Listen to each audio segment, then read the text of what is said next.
Hello, everyone. We are so glad you're here with us today. If you enjoy this episode, please rate, review, and share it so that we can reach more ECEs and childcare workers. My name is Rachel Neville, and I will be your host today. On today's episode, Sherri Lickers is a part of the Indigenous Seneca Nation. She has been working in the field for 44 years as a teacher on the floor, coordinator, child and family center, supervisor, college professor, ECE in the school board. Sherri is passionate for the field and advocating for RECE and everyone who works in the field. She is passionate for all the families and children, providing space for quality care. She worked on the wage working group for better wages for ECE and believes she has lots of knowledge and sharing to give to all who are interested in this fight. She is a mother of 3 adult men and grandmother of 2 children. In her spare time, enjoys sewing, skating, and baseball. Thank you so much, Sherri. We're so happy you're here. Oh, thanks for asking me. And we also have on the podcast today Lori Huston, a Red River Métis scholar and PhD candidate at the University of British Columbia in the Faculty of Education. Her family ties are to the historic community of Islet-des-Bois, now known as Cameron, Manitoba, and she was born and raised in Red Lake in Treaty 3 territory, the homelands of the Anishinaabe people in northwestern Ontario. Lori's work focuses on Indigenous early childhood education, and her research explores how local Indigenous knowledge and hard pedagogies can transform early learning for Indigenous children. She is also a daughter, sister, auntie, and mother of 2 sons, roles that influence her research and her responsibility to future generations. Lori is passionate about creating educational spaces that honor Indigenous children's gifts, community knowledge, and cultural strengths. Thank you so much for being here, Lori. Namaste. Hello. Thank you for having me. And finally, we're excited to welcome Lyndsay McKay, BA, MA, and ECS. Lyndsay is a dedicated, registered early childhood educator with a Master of Arts in Early Childhood Studies from Toronto Metropolitan University. She currently serves as a full-time professor in the Early Childhood Education program at Humber Polytechnic, where she fosters inclusive, critically reflective, and empowering learning environments. Her pedagogical approach centers on co-learning with students, valuing their diverse perspectives and lived experiences as essential to transformative education. Lyndsay's academic and professional practice is deeply informed by anti-racist education, decolonizing methodologies, and queer theory. She approaches her role in post-secondary education through an activist lens, continuously engaging with critical scholarship to challenge dominant narratives and advocate for systemic change within the field of early childhood education. Prior to her transition into academia, Lyndsay worked extensively in early learning settings where she honed her skills as a practitioner and deepened her understanding of responsive, child-centered pedagogy. Her subsequent work in childcare policy research and advocacy has positioned her as a key contributor to sector-wide mobilization efforts. Through her leadership with the Association of Early Childhood Educators, Lyndsay has played a pivotal role in organizing advocacy campaigns and amplifying the voices of educators across Ontario. Thanks so much for being here, Lyndsay.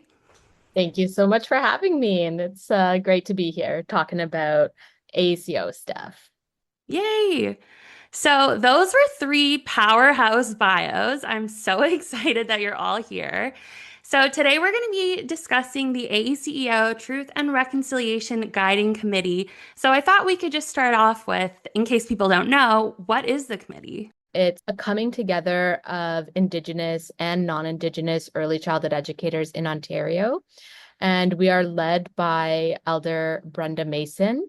And it's an opportunity for us to answer the call to action from the Truth and Reconciliation Committee, the Commission, the Truth and Reconciliation Commission. And it's an opportunity for us to talk about what is happening in Indigenous communities around early childhood education and how we can work together to support one another as both Indigenous and non-Indigenous educators, and how we can make space for Indigenous ECEs within the AECEO to have a voice and to have more power within the organization and within their communities. That's a great description. So, how did such a committee come to be? I know you mentioned the Truth and Reconciliation calls to action. Did that play into the creation of this committee for the AECEO?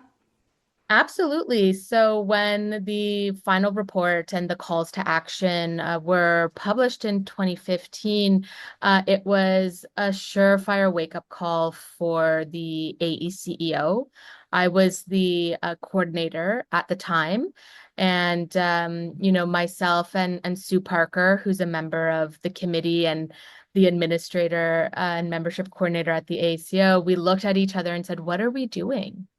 As an organization, as a provincial organization with Indigenous ECE members, what is this organization doing to answer that call to action, right, for early childhood education?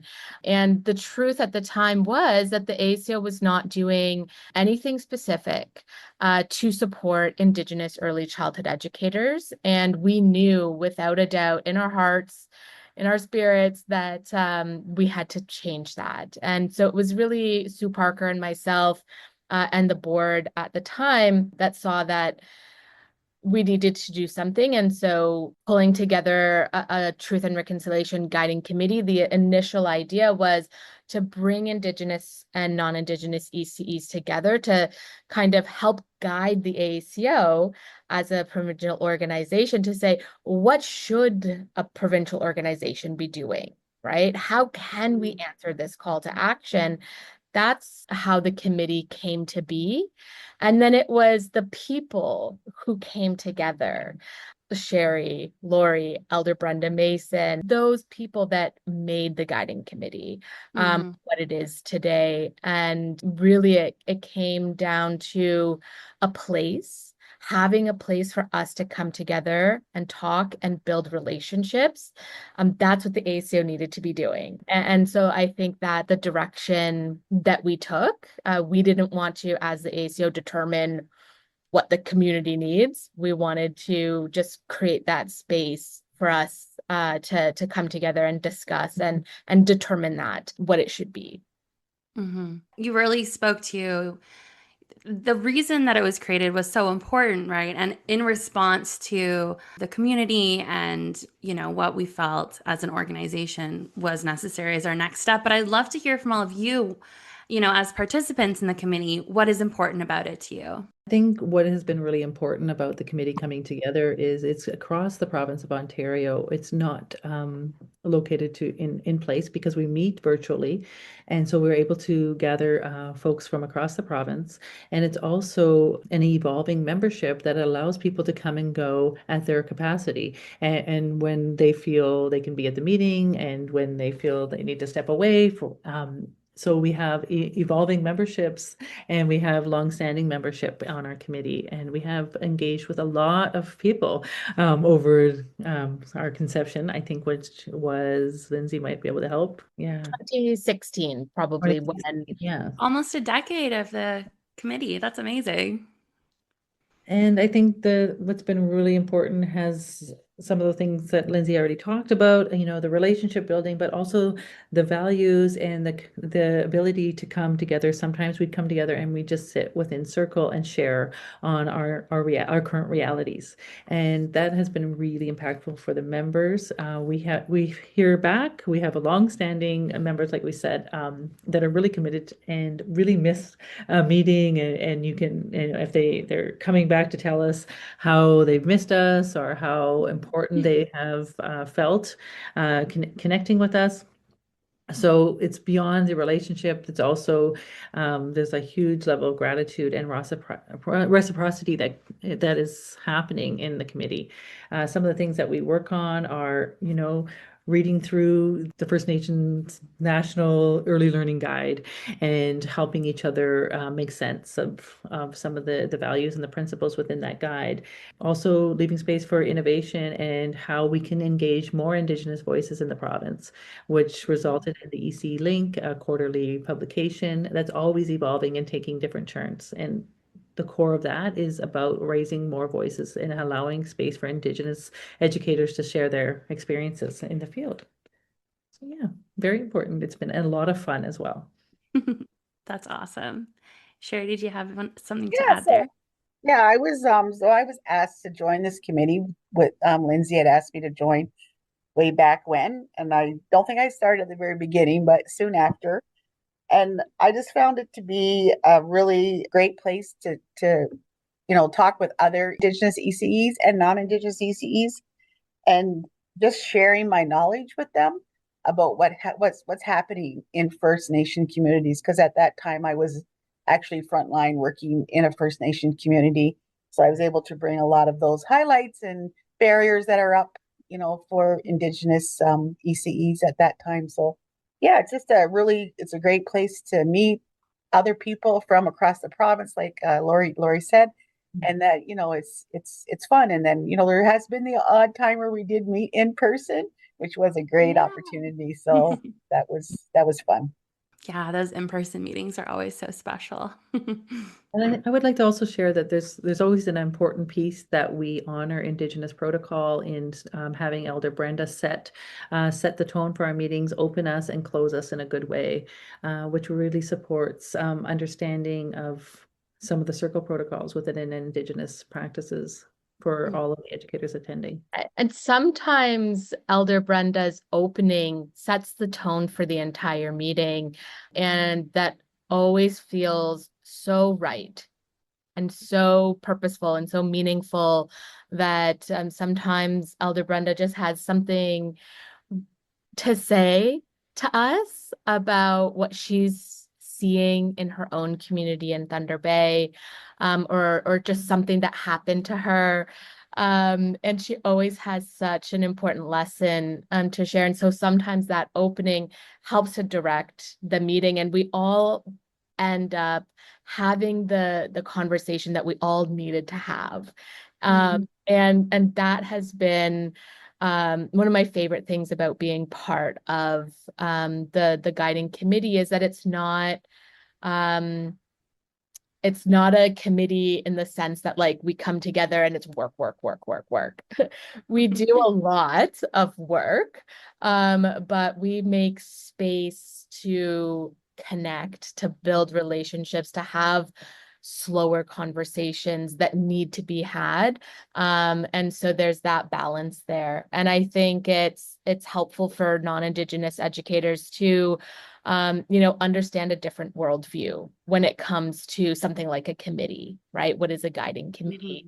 And to see that making space for relationship building and conversations is an important part of it. Yeah, that's becoming kind of a theme across these podcast episodes, I think, Lyndsay, that everyone we talk to seems to all agree that relationships are the foundation, that's the most perfect place to start any kind of work together is by having those reciprocal mutual relationships, and everything else can kind of flourish from there. I think this is really important, and that it involves Lyndsay and Sue. When I invited them out to Six Nations at the time, and when we had a day, we kind of called it like Indigenous Day, where we invited other childcare centers from Brantford, the local city.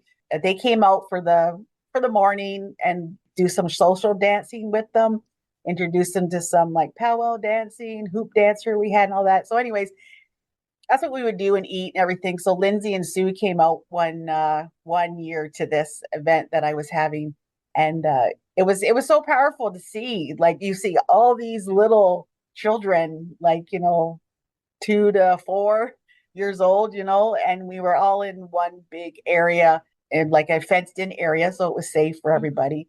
And and to see the kids and see them interact and see and learning about the culture that's near them, right? So these non-Indigenous children were able to experience that. And so yeah, that was really fun. And I think Lyndsay and Sue really had a lot of good memories from that day, because I know it was hard for them to get here and stuff. Yeah, it was a fun time. So I do think that was important for our guiding committee. That sounds so fun. Lyndsay, what was it like for you being there that day? I love that that's the story that you shared, Sherri, because I think about that day often. And it was in my own personal journey. That's the same year that we first started the Truth and Reconciliation Guiding Committee. And I think Sue and I, as Sherri, as a long-time member of the AECEO, we said, we need Sherri's help and we need Lori's help. And we were so thankful that you invited us to that powwow and the Indigenous Day at Six Nations. And it was well worth the drive. We were very excited to come out and be part of it, and to have that opportunity to connect with you and to connect with community and to dance and to share food and participate in that day meant a lot for us. We were going about it the right way by reaching out to our Indigenous ECE members and saying, we want to do this, and will you do it with us? And just gave us the reassurance to know that on the right path, we were taking the right journey. It's a very fond memory for me, Sherri. Lori, do you have any stories that come to mind when you think about your time with the committee? I think about how impactful it's been and how many voices we actually have engaged over the almost decade, and how much the friendship and the has evolved within our own group and our circle, and how our own lives have also been a big part of the committee in sharing on who we are, and just this how we have changed roles and moved around within the EC field. And that has all been really great to witness, the other educators and the members on the committee. And I think it's more than just a committee. I think that we always have Elder Brenda, who also brings humor, which also really fosters our wellness in coming together. The humor is really important in Indigenous community culture, and we always get to laugh with Elder Brenda, which is really sustainable in all of our wellness. And I think that's one of the pieces that really fills our cup when we come together is our laughing and our feeling heard and respected in that space. So there isn't one story. It's just this really beautiful experience over this almost 10 years, which I'm really excited about. And it really hasn't felt like 10 years. It's just easy to attend, it's easy to be together, and it's so fun to create and evolve and envision what we can do to support each other. So I also want to add to, like, when you talk about relationships and sharing stories and stuff, and the work that I'm doing now across the province, building that relationship with Elder Brenda, like twice now. I've been to Thunder Bay, and she's come to our like little conference event thing that we had there, and was our elder, and and welcomed everybody to the community. So having that connection has been really inspiring and uplifting, I think, for myself and everybody that comes to our events like that. So I would have never met her if I never got to the guiding committee. So Yeah, shout out to Elder Brenda. She's really showed up for a lot of spaces in early childhood education across the province of Ontario. And people know her and recognize her through her work at the AECEO and, Sherri's circle of practices. It's such a beautiful offering that she provides for us in early childhood. She even writes and and does publications with me. She's just a gem, and she is so knowledgeable and connected to the children. And her philosophy really is about starting with the children. So it's been such a gift, and I just love how much she's willing and has been able to give back to all of us as well. So special. I feel like we could just spend the rest of our time all talking about Elder Brenda, and our memories of spending time with Elder Brenda, and how what she has said has resonated with us so deeply. And you're right, Lori, like she always opens the meetings and she helps to center children. Indigenous children specifically, and always is reminding us that that's why we're coming together, right? So that early childhood education can be better for Indigenous children and families and communities. She also, like you said, she always has jokes in there, and she always has really important teachings for us educators as well, and for us as caring individuals. One of my favorite memories, it was one of the times that we got a chance to meet in person, and we had dinner together, and we planned it around anytime Elder Brenda is in kind of Southern Ontario, we'll try to plan a get together. I was expecting my first child. Sherri was there. We sat around the table and everyone shared their birthing stories. And Wow. it made me so excited, not scared, but so excited to have my own story. And, the story that Elder Brenda shared, I don't want to, it's not my story to share, but I think about it and I thought about it often. It helped me get through some of the hard early days of motherhood. So yeah, the members, we've gotten to this point where we're more than a committee, like Lori said, right? We're friends. We're people who are deeply committed to the field of early childhood education and making sure that it's the best that it possibly can be. One of the things that we did as the guiding committee was to make sure that the guiding committee and any Indigenous educators had opportunities to publish in the ECE link. And there's been numerous articles published that the committee has supported and that Brenda's written in and other elders have written in. And I think that's one of the things that that I'm most proud of coming out of the committee. Yeah, if people are interested, those articles are available on our website at aeceo.ca. They're not paywalled, so anyone can read those, and they're definitely worth looking up. Some really amazing things in there. We're always looking for new members. There isn't a capacity of our committee. We're members at large. We'll take anybody. We're on Zoom, so we're a virtual committee, so we can accommodate. We normally have, I guess, a consistent group of 8 to 12 members that are showing up.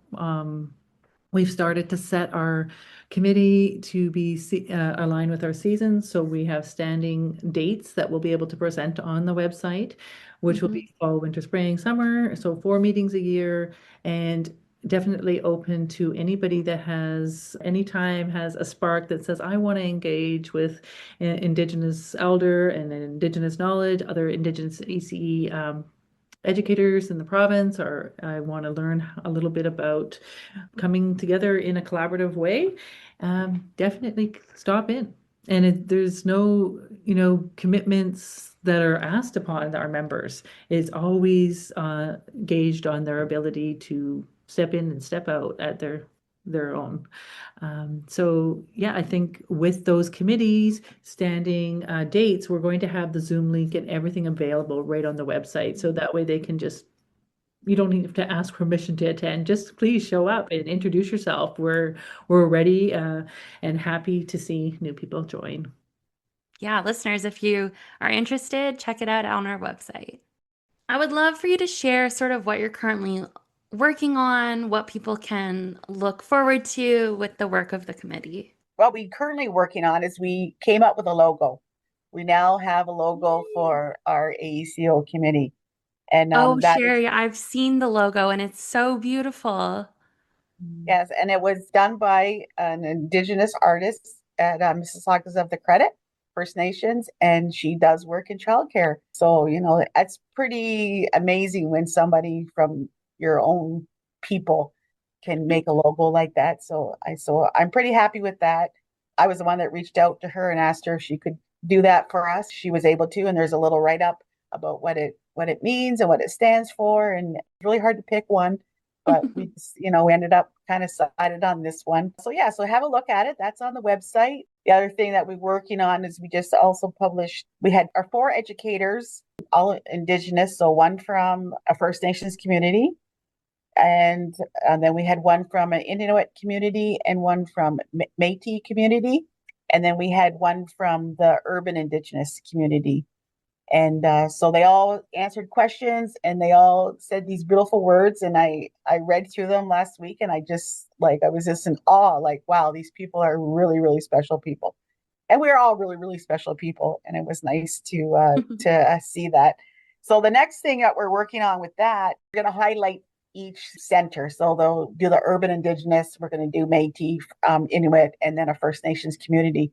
And then we're going to ask questions, and you can read all about what's happening in those different centers. Because I do want you to realize that working in a urban Indigenous center and working in a First Nations community is a lot different. There's a lot more barriers, and even too from the south to the north and kind of to the east, the west there, you know, those communities, there's a lot of barriers that those people still have. And this, I was talking to somebody yesterday, and just the simple things as, oh, you can just go to the dollar store. Well, you know what? Not everybody has a dollar store, especially when you go to these northern communities. Everything is so much more expensive, you know. So that's the other thing we're kind of working on too now, is we're just going to start in. There's a Jordan's principle monies that fund that go out to help kids that need that extra little help in school and in childcare or for medical needs. And the funding is getting held up in the government. So we've drafted up a letter and have offered to help the Caring Society. What can we help you do? Like, we want to stand up with you. So, you know, that's the next thing that we're going to be working on. I think that we do amazing things, and listening to Sherri share with you all really made me feel proud as well. And I guess just to like summarize that, it's always about advocacy and raising voices and ensuring that people are aware of the reality of Indigenous early learning and childcare in Ontario and beyond, and how we allow for those voices of the educators to share their amazing practices. And we do a lot of work on talking about Indigenous pedagogies and early learning and what those teachings look like and how those perspectives support the well-being of holistic views. And Elder Brenda always shares grounding us with the Indigenous knowledge around those teachings. So I think getting involved is a branch of the advocacy of the AECEO in all the work that we do. We realize we're aware, we're working with these educators that are part of the committee, are working frontline, they're working with the broader, Sherri's now part of a provincial network, where we hear about the realities and the needs of the community. So those are what comes forward, and we just pivot and move with the needs of the reality that the educators are facing, and they ask for support, and then we look at ways that we can support. So Jordan's principle has been something that has come up, and how the funding allocations have really disrupted services in the north and across the province and beyond. So thank you so much, Sherri. And yeah, we're doing all kinds of things, and we also have space for new things to evolve and new ideas and new ways to go with the work, always. Thanks for sharing that. It sounds like such important work. We're so lucky to have you all doing that important work together. Lyndsay, do you have anything to add? Just listening to Sherri talk about the work that the committee is doing now, and what Lori had to add as well. It just goes to show that if you have an organization or a nonprofit and you haven't acknowledged, as an organization, if it hasn't acknowledged its own responsibility to truth and reconciliation, do it now. Right? Because when we started this in 2016, Sue and I are both non-Indigenous people working at an organization, not doing anything. And it just takes people within the organization that are willing to stand up and say, we need to do something. We need to create space. There's absolutely no reason that an organization should still in 2025 be doing nothing when it comes to truth and reconciliation. The report was published in 2015, but this is still the history of Canada, right? Communities are still dealing with realities that Sherri and Lori are speaking about, and that we're hearing about from members of the committee. That work still needs to be done, and it's not too late, and you don't need to know what the right thing is to do. You just need to be dedicated to figuring it out within community and giving people an opportunity to come together and to determine what support is needed and what we can do about it. So I'm just so glad that that we did that. And even being very unsure about how to do it, just knowing that it was the right thing to do. And now 10 years later, the group is exactly what it needs to be, right? It's a place of coming together for Indigenous educators, and Elder Brenda, a place of sharing stories, sharing realities, sharing reflections, but also action, right? As Sherri was talking about, trying to be responsive in any way that we can. I'm so proud of the work that the guiding committee has done, and it's such an important committee to the AECEO. We're so grateful for everybody that's been committed to it. I second that. Lots of gratitude.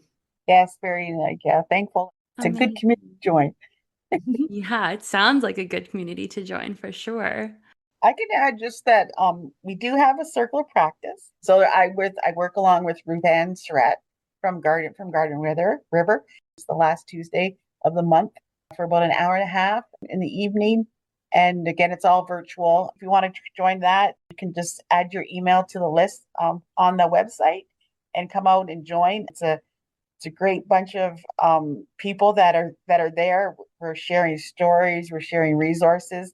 This one educator came on. She works in a school board, and she talked about how she read the story about the first strawberries, and they made her. She's in kindergarten class, but they made baskets out of paper, and then they made little strawberries out of Play-Doh and stuff like that, and from the story. And I thought, oh my God, that is such a good idea to get actual activities right from the story, and the kids really related to it.